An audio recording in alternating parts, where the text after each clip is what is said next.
by Morgan Rogers, who joins us now. Morgan, thank you so much for your time. Congratulations on the win. Congratulations on the goal. Just talk us through the celebrations at the end and the sort of feeling behind them. Hi guys. Yeah, it's a nice moment. We knew it was a big game going into it. They were doing really well in the league. They're a difficult team to come up against. We knew we had to start fast, and if we want to get to in the Premier League this season, we knew that this game was a must-win, and we took it at that. And I think the first half, I thought we were outstanding. Our energy, our quality, and deservedly went in front. I think difficult. Obviously, they knew they were going to come back into the game. They've got quality, but to withstand and to withstand their pressure and to get the 3 points is massive for us. And yeah, the belief in there is massive right now. And to do it with a side that started with 8 changes as well, what does that say about the squad, about the messaging from the manager? Yeah, that's what squad game, that's what football's all about. In January we made some signings and they've proved massive for us, not only starting but coming off the bench. We knew it was going to be important coming into the second half of the season if we wanted to compete in the 3 competitions. And yeah, we've made changes, but we know all our jobs, we know all our roles, we're all ready and we're all focused, and the players that came in today did an outstanding job, and that's what we're competing for. We're competing for places, and when our time's right, we'll try and take it, and that's what they've done today. So yeah, a good performance all around.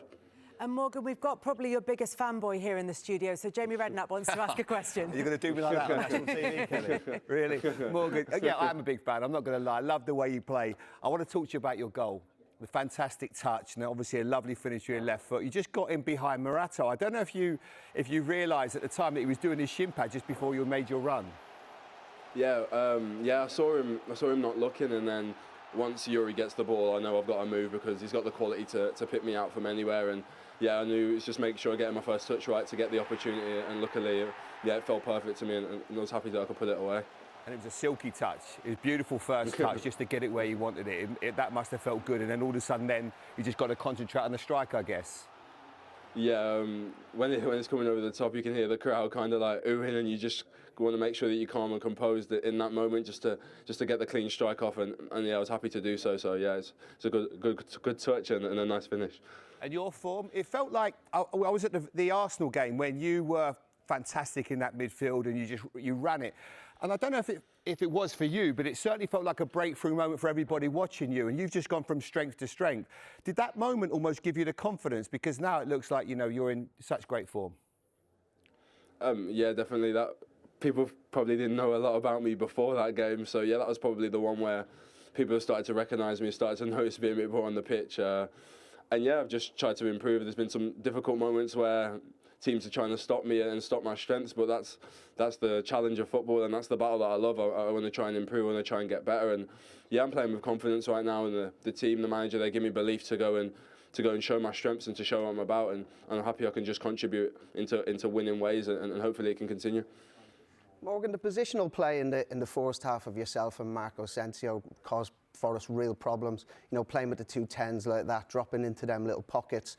They struggled to deal with it at times. Was that a deliberate ploy? Was it something that you just worked on? Was it a deliberate tactic for the game today?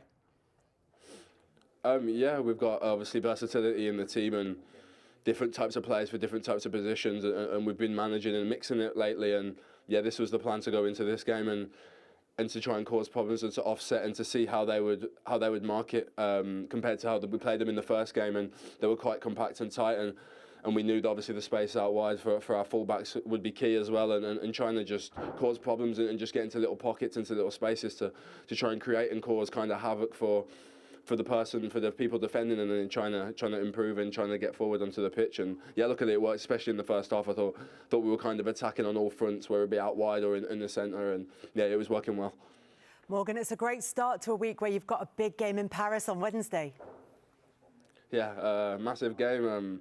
When you're looking forward to, kind of surreal to be in that game, but yeah, we'll go there with confidence. We're playing really well at the moment. Obviously, they're one of the best teams in the world. There's no denying that. But listen, we're in the quarterfinal for a reason. We'll go there and try and win the game as we always do, and see where it takes us. But yeah, we're looking forward to it. Enjoy it. Good luck. Thank you, Morgan. Thank you. Thanks, guys. Well done, mate. Jamie, I know he's a player that you really, really like. Just tell me what it is about him that you appreciate. Well, there's so many different aspects of his game that I like. I mean, he's got the finesse, he's got the power, he's got the skill, he can score goals. I think it's that he's different because not many players, and I would regard him as, like, of course he's a central player, he's a striker, he plays up in that front line, but not many players have that skill and physical presence. When he runs with it, he's almost impossible to stop. I just think it's got such great feet. He can see a pass. And I just love everything about him when he gets on that ball. He's got that, he's got the final pass. Sometimes when players have power and speed, they don't also have that finesse. But he's got the full package. He's a really unique player. And he's different because we don't see many players like this now that are so comfortable running with the ball. Even that pass there, he has great vision. He just sees everything. That first touch, Andy, you're a big fan of as well. Yeah, I mean, it's incredible first touch. I mean, I love his poise, his balance. You see how he goes away from challenges. He's got that lovely shift to the ball. He moves his hips, difficult. When he does get into clinches, like Jamie mentioned, the physicality is a really important part of play in the modern day. To be able to get away from people, to be able to hold big, strong defenders off. And he's got that in abundance. And I like how positive he is when he gets the ball. He always tries to face a defender up and try and get at him. He's always trying to run forward. Everything that he does is positive, and that helps the team, it really does. I described him, I did an Aston, I described him as like Jonah Lomu. When he plays rugby, when he was playing rugby, when he first come on the scene, like, you just couldn't stop him. He was so powerful. And he's a bit like that when he gets his head of steam.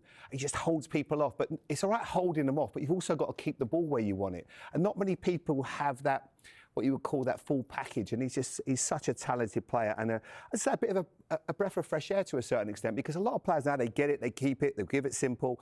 He's different, and we love seeing people run with the ball. Yeah, but the thing for me is most number 10s these days, they want to come towards the ball every single time. If you look at the goal, he's prepared to run in behind as well, and you say it to young players all the time, can you be brave enough to not always go towards the ball, maybe come away from it to get it further down the line in a more dangerous position?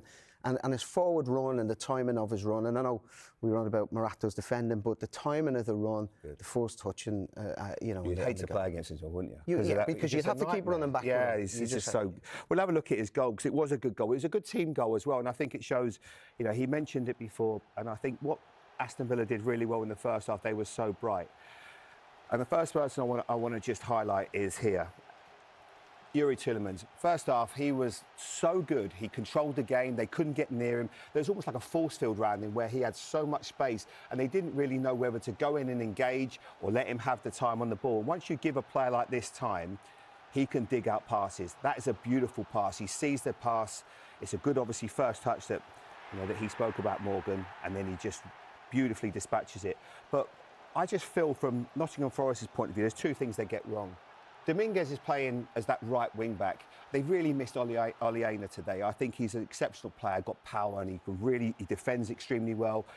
And then the other player as well is Morato. Now, what he does, I just can't understand, because as soon as that ball then gets played into Youri Tielemans, you've got to be alive. Look at him, he's there, he's messing around with his shin pads. Morgan Rogers, I would call that he is now in a ready position. He wants to make that run just in behind, and it's perfectly timed because he knows there's that space. If I can get it, and there's also a player that's got his head up. Now, how on earth can you be defending like that when Youri Tielemans here has got his head up, looking that, and knowing that he's got the ability? If it's someone else, you might be thinking it's fine. But you can do that when there's a break, when there's a throw-in, any other time, but not when someone's got control of the ball. It's really poor defending. Then the pass is perfect. He puts it in behind him. Morgan Rogers is in. Beautiful first touch, as we say, and a lovely finish. Well, as Jamie said, they're missing Oleana, and there were changes for Forest, and they do have injuries and players missing in defence. But the three at the back, the five at the back, did that work, do you think? Well, you wouldn't say that it did in the first half, but it most definitely did in the second half. If you look at Nicolas Dominguez, who's obviously a midfielder, and he's not as defensive-minded as Oleana would be if he was in there. Plus, you're putting that Oleana's pace. He could have been able to get back in there and maybe get a little bit on it. So there's a lot that goes into it. And, you talk about the injuries. There's the time then that you get to walk in between the games on it. isn't obviously massive from the game the other night. So there's a lot that kind of goes into it, but they'll be disappointed with that. You know, when they look back in it, there's, you know, like you say, there's no pressure on the ball, and then the line isn't quite right. You know, not ready to be able to move your body to kind of step back. Body shape is probably not that, and that's one of the things that have been Forest's strengths this season. You know, they've been so organised defensively. There's been pressure on the ball when it's come into the right area, ready to drop at the right time, and so competitive. So it'll be a disappointing one for them to take. I think the second goal epitomises that. It's uncharacteristic, I would say, with the 2 goals, because normally we saw them against Manchester United in midweek, and they were so hard to break down Nottingham Forest. But today, I think if they analyse the goals, and I'm sure they will do on Monday morning, they'll probably just look at it and think we were just too easy to play against. Once that ball gets played into Maatsen there, again, Yuri Tillemans, too much time on the ball. He plays that one inside, good piece of play. Whips one across the front of the face, and it's a brilliant finish. But I think what you said at half-time, Andy, is absolutely spot on. I'm going to just stop it there for you, because I'll just let it run a little bit more. There. I think that's a nice stop. Yeah, no, I think it is. And you think about the position, right? So you've got 3 centre-backs against 1 in here. So what you're thinking is, you think, OK, well, we're pretty all right here. You know, if you're looking at Forest, you're thinking, yeah, we're OK. We're secure enough. Neco Williams, potentially, you add a 2-back, but you kind of... your other wing-back there. You know, you're splitting hairs. When the wing-back does jump in there, and that's the position that we just spoke to Morgan Rogers about, when he steps into that outside 10 position, it leaves a space here.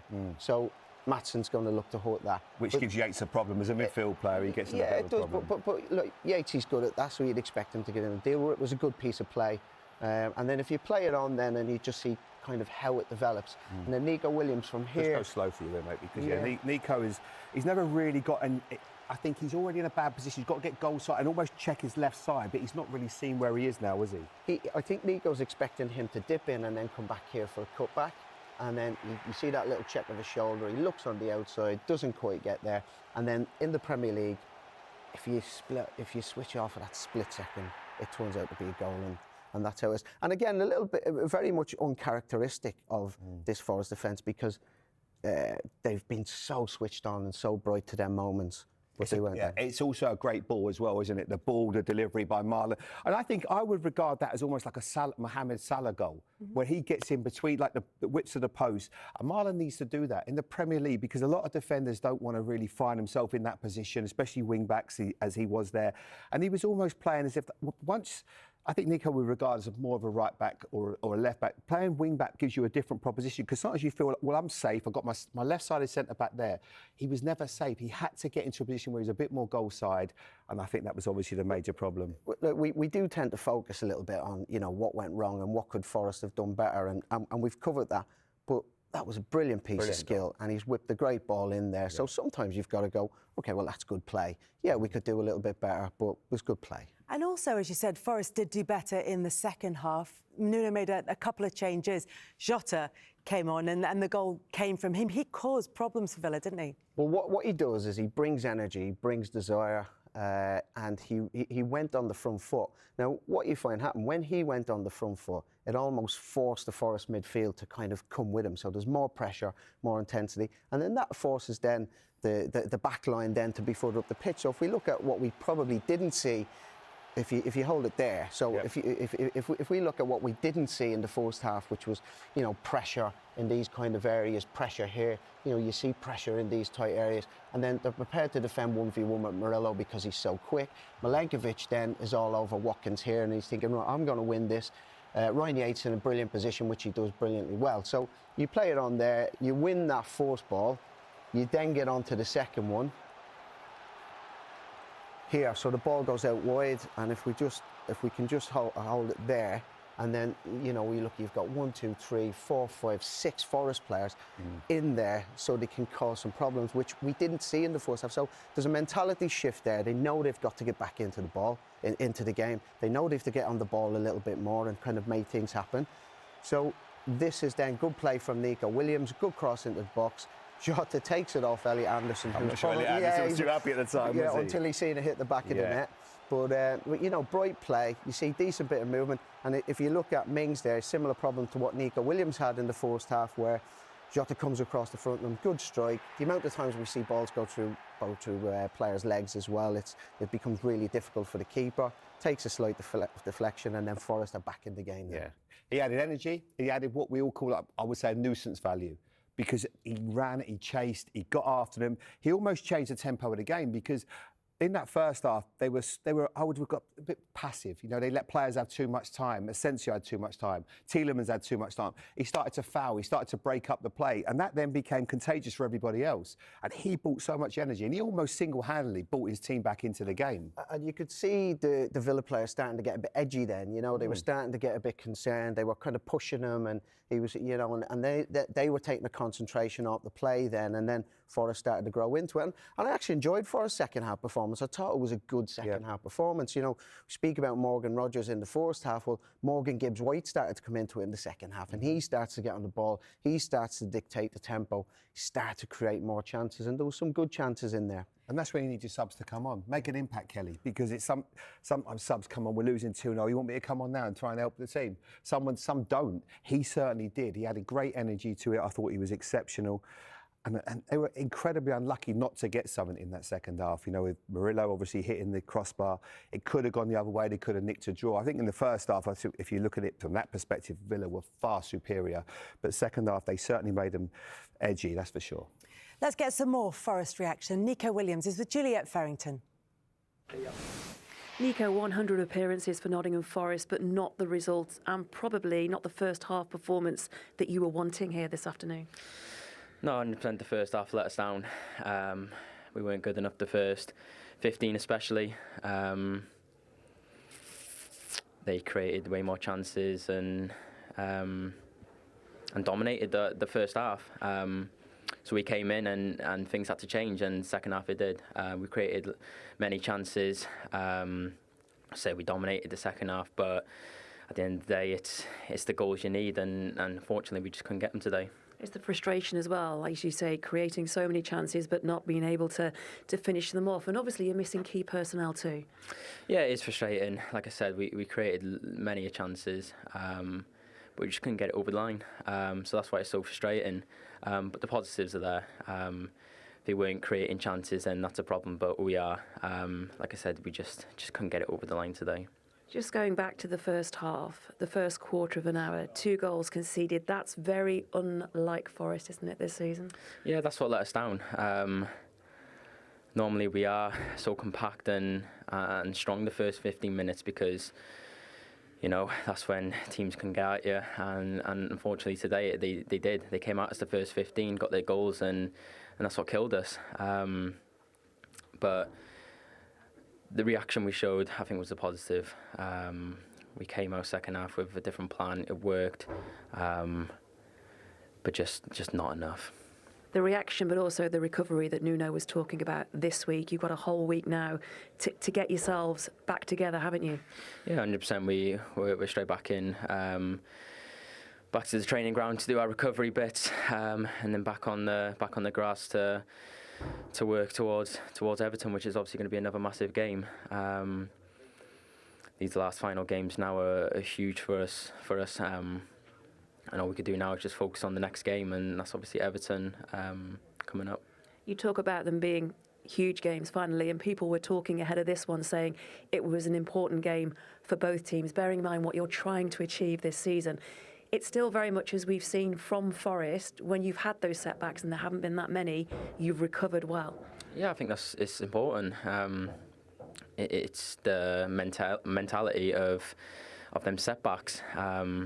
And today we lost, so all we could do now is focus on the next game and get them 3 points, and that's going to be the main objective now at the training ground all week to prepare for Everton. Thank you so much. Thank you. Thank you. Well, Neco Williams saying what we've heard here in the studio as well, which is how much of an improved performance it was from Nottingham Forest, coming towards the end of the first half and then carrying on into the second half. And you can see this just on this graphic where it was all about Villa early on, and then just towards the end of the first half, right up until about 75 minutes, it was much more in the hands of Nottingham Forest with that kind of late rally from Aston Villa. And that's where they got their goal from. But there were so many chances, 13 shots in the second half of Forest, which is as many as they've managed in the second half of a game all season.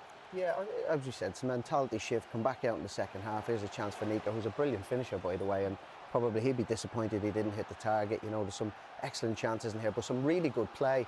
You see positivity. Callum Hudson-Odoi wanting to come in. That's his signature finish as well. You know, so they're getting on the ball. They're linking, playing well, getting plenty of bodies. Look at the amount of bodies up in the Villa box there. You know, Elliot Anderson with a chance. You know, we felt that as we were watching the game, didn't we? Absolutely. This is Morgan Gibbs-White getting in that's the areas that you were talking about as well, Andy.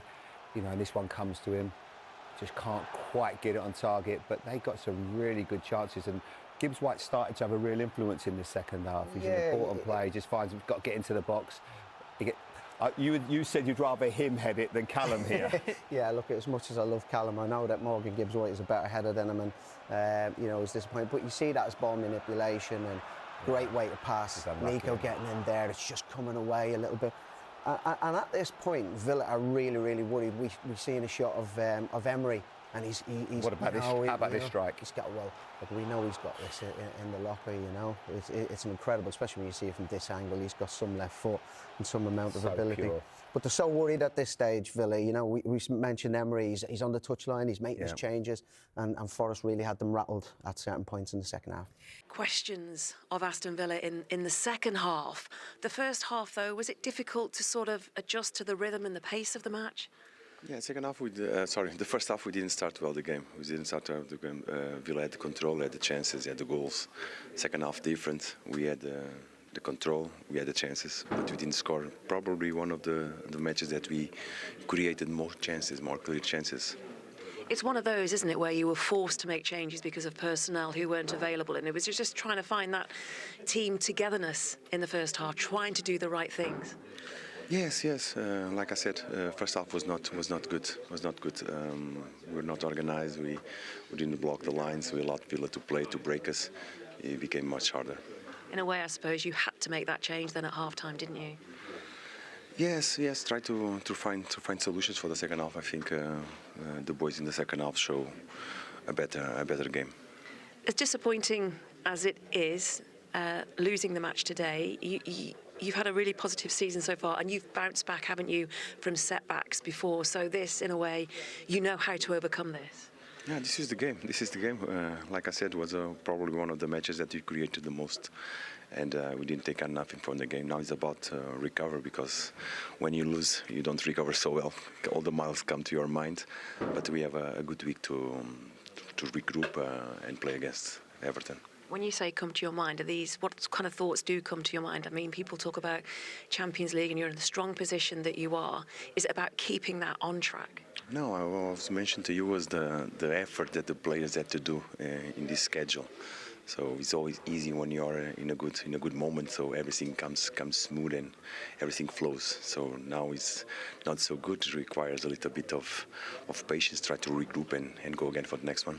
And when you say regroup, you obviously had, as I mentioned, players missing, Chris Wood and a 1 year as well. What chances have those players got being available for your next fixture coming up? I don't know. We have to assess him. It's going to be day by day. What is the issue with a 1 year? He felt something in his hamstring in the previous game against United. Okay, thank you for your time. Thank you. Nice to see you.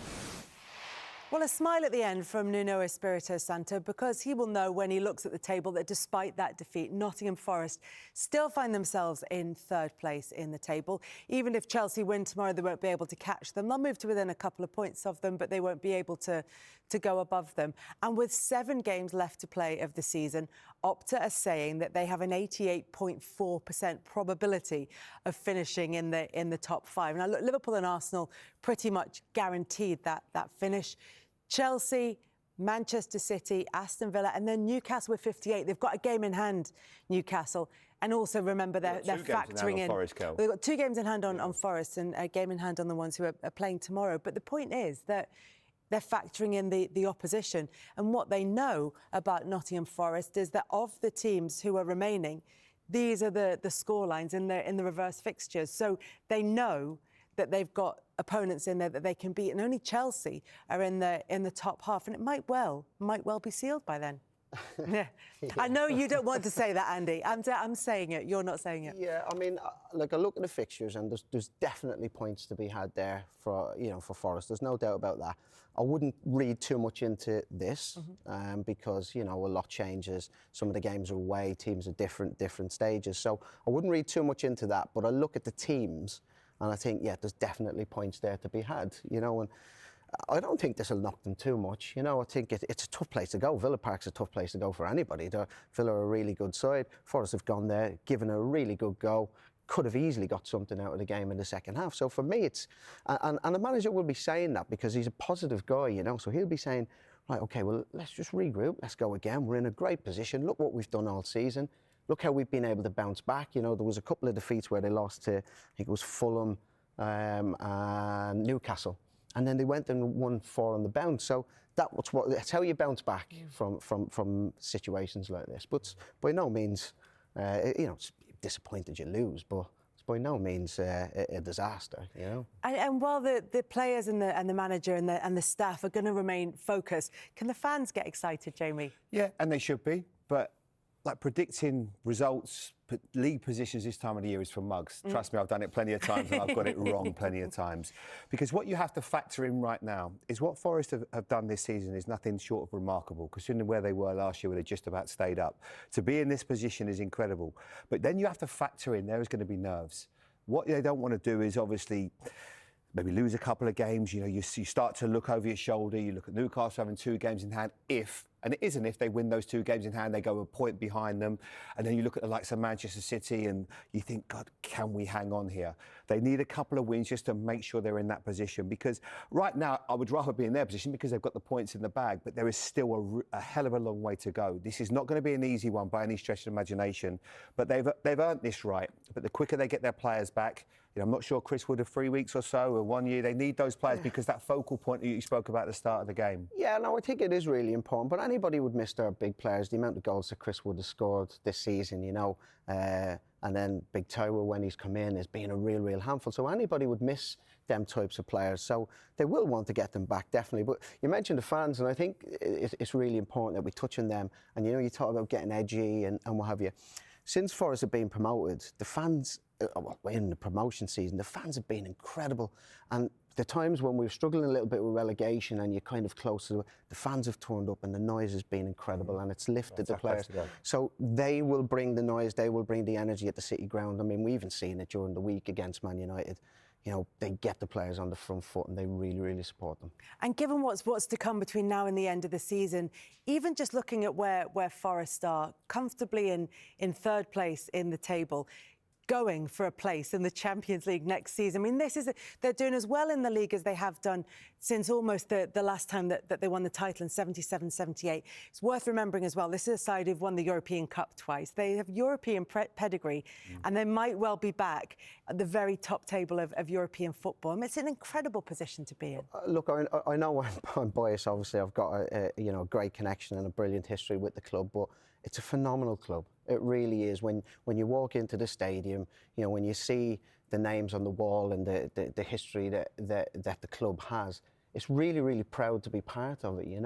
Like some managers, maybe when they've come in the past, they've struggled to maybe deal with the history of the club. But for me, it's just something they're really proud of. When we see them, them players when they're in and around the ground that won the European Cup, it's an honour to meet them and an honour to chat to them. And John McGovern, who was the captain who lifted them, he comes in and he's around for training every single day, and all the players gravitate towards him and they're like, he's won 2 Champions Leagues.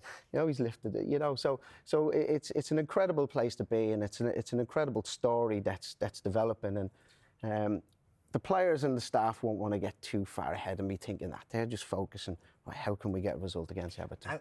And to throw in, because normally when you have, like, say, an outlier, an amazing season, it's just all or nothing on that. But they're also in the semi-final of the FA Cup.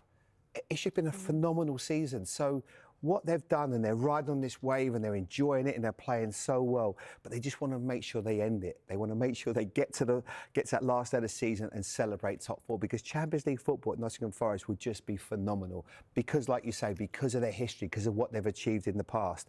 An amazing story. from where they were last year, and there was so much criticism about their recruitment. Scattergun was things we used. I think I used that word myself. But now you look at the recruitment, how much a lot of these players were bought in for. They're probably worth double a lot of them. So the recruitment's been fantastic. They've obviously got the right manager at the helm. Everyone's pulling together.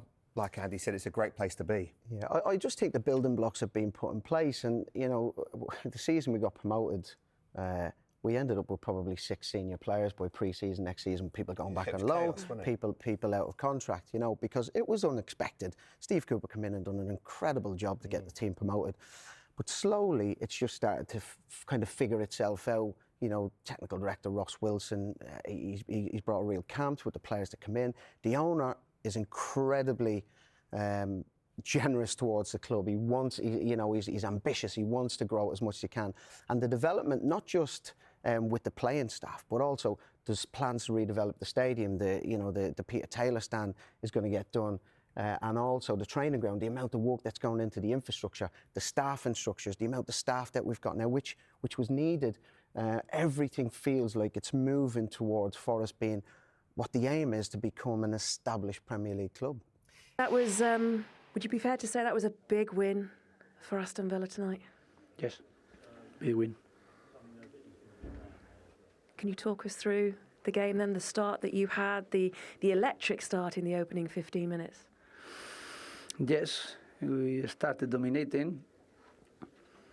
They were more or less playing tactically, medium block, low block, and we started dominating because they were not being pressing high, not getting out of duels, and we were having a lot of situation to progress with passes, with combination, and we were creating chances and we scored goals.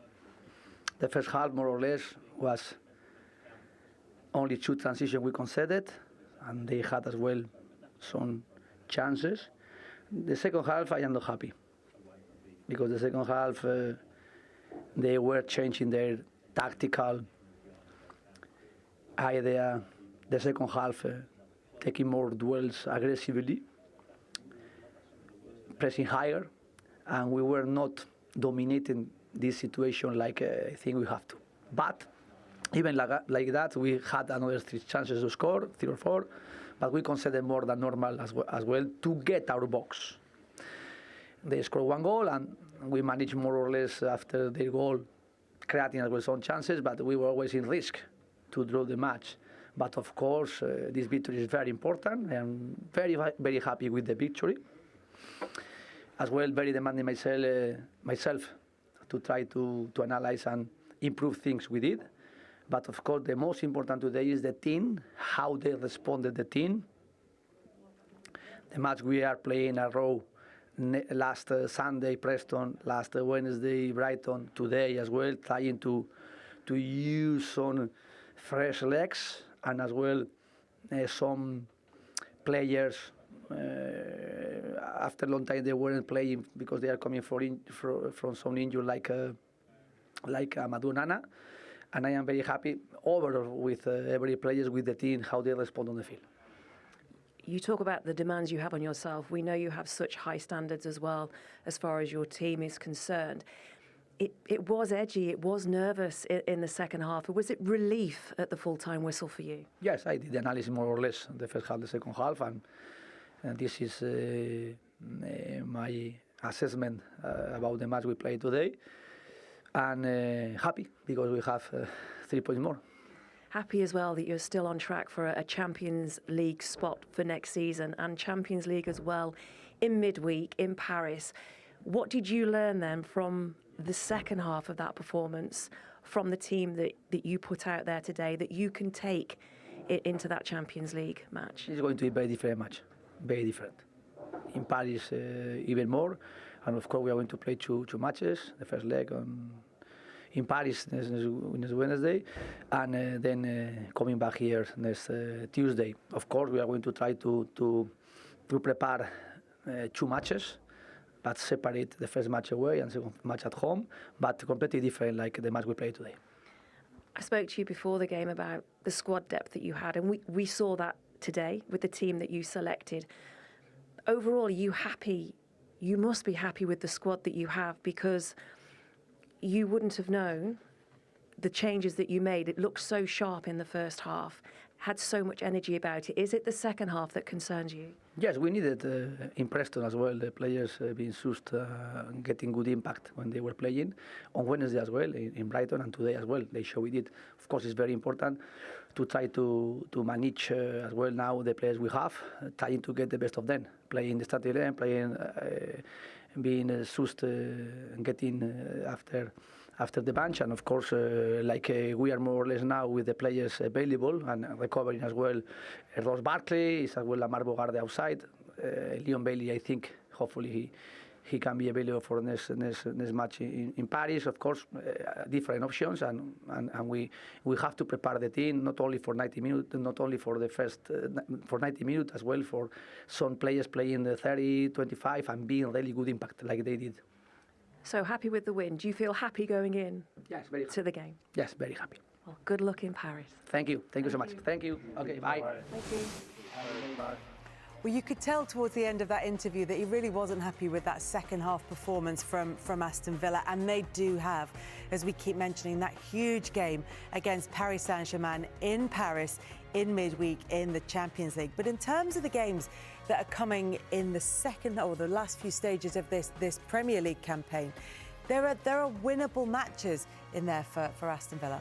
If we take away, if we look at Premier League in isolation, I think from Nottingham Forest fans will be interested in this one, because I think April the 19th is going to decide a lot, because Newcastle at home, that will be, they're going to take points off each other whatever way you look at it. So that's a really big one for Nottingham Forest to keep their eyes on. And especially after Champions League, early in the season, that's something they really struggled with, Aston Villa. But I think the manager, I like that interview. He was obviously frustrated with that second half, but it was almost one where it's a free hit for him, because they've got 3 points. He made 8 changes. He's got a lot of fresh legs getting into this game on Wednesday night. And whatever way we think about the manager, he is a cup king. This guy knows how to win cup competitions. He did it all his career, and he's fantastic at it, and there's no reason why. And of course, they're going to be massive underdogs against PSG. They're a wonderful side. We saw what they did to Liverpool. They're top side, Andy, aren't they?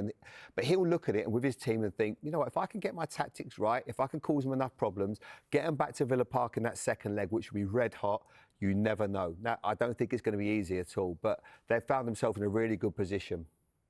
And they're in such fantastic form, Aston Villa, at the moment. They've won their last 7 in all competitions. First time they've done that since 2019. And over the last 6 games in the Premier League, only Liverpool have taken more points than Villa. So they're hitting form at a really important stage of the season. Yeah, they're a good side, you know.